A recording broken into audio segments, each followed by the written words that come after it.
সম্প্রতি মার্কিন নৌবাহিনীর হাতে জব্দ হওয়া ইরানি জাহাজটি চীন থেকে আসছিল বলে দাবি করেছেন জাতিসংঘের সাবেক মার্কিন দূত ও ডোনাল্ড ট্রাম্পের রাজনৈতিক দল রিপাবলিকান পার্টির সদস্য নিকি হ্যালি। এ বিষয়ে মঙ্গলবার এক্সে একটি পোস্ট করেন হ্যালি। তার দাবি, চীন থেকে আসা ইরানের পতাকাবাহী জাহাজটি ক্ষেপণাস্ত্র সংক্রান্ত রাসায়নিক চালান সম্পৃক্ত উপকরণ বহন করছিল। এক্স বার্তায় নিকি আরও জানান, যুদ্ধে চীন ইরানিদের সাহায্য করার সম্ভাবনা আর উপেক্ষা করা যায় না। তবে ইরান ও মার্কিন কর্তৃপক্ষ এ বিষয়ে এখনও মুখ খোলেনি। এর আগে রোববার ওমান উপসাগরে তুস্কা নামের ইরানের পতাকাবাহী কন্টেইনার জাহাজটিকে জব্দ করে যুক্তরাষ্ট্রের নৌবাহিনী।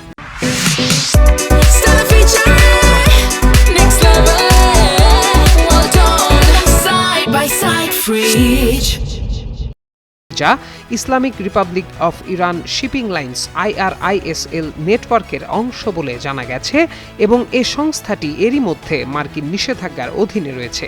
মেরিন ট্রাফিকের জাহাজ ট্র্যাকিং তথ্য অনুসারে মার্কিন বাহিনী রোববার ওমান উপসাগরে ইরানের চাবাহার বন্দরের কাছে জাহাজটিতে হামলার পর জব্দ করে। এদিকে ইরানের সামরিক বাহিনী জানায় জাহাজটি চীন থেকে আসছিল এবং তারা যুক্তরাষ্ট্রকে সশস্ত্র জলদস্যুতার জন্য অভিযুক্ত করেছে। তেহরান আরও বলেছে, অবরোধ প্রত্যাহার না হওয়া পর্যন্ত তারা দ্বিতীয় দফার আলোচনার জন্য ইসলামাবাদে যুক্তরাষ্ট্রের সঙ্গে যোগ দেবে না। এদিকে মার্কিন সেন্ট্রাল কমান্ড সেন্টকম ধাতু, পাইপ এবং ইলেকট্রনিক যন্ত্রাংশ সহ জাহাজটি থেকে মেলা অন্যান্য পণ্যের একটি তালিকা তৈরি করেছে, যেগুলোর সামরিক ও শিল্প উভয় ক্ষেত্রেই ব্যবহার থাকতে পারে।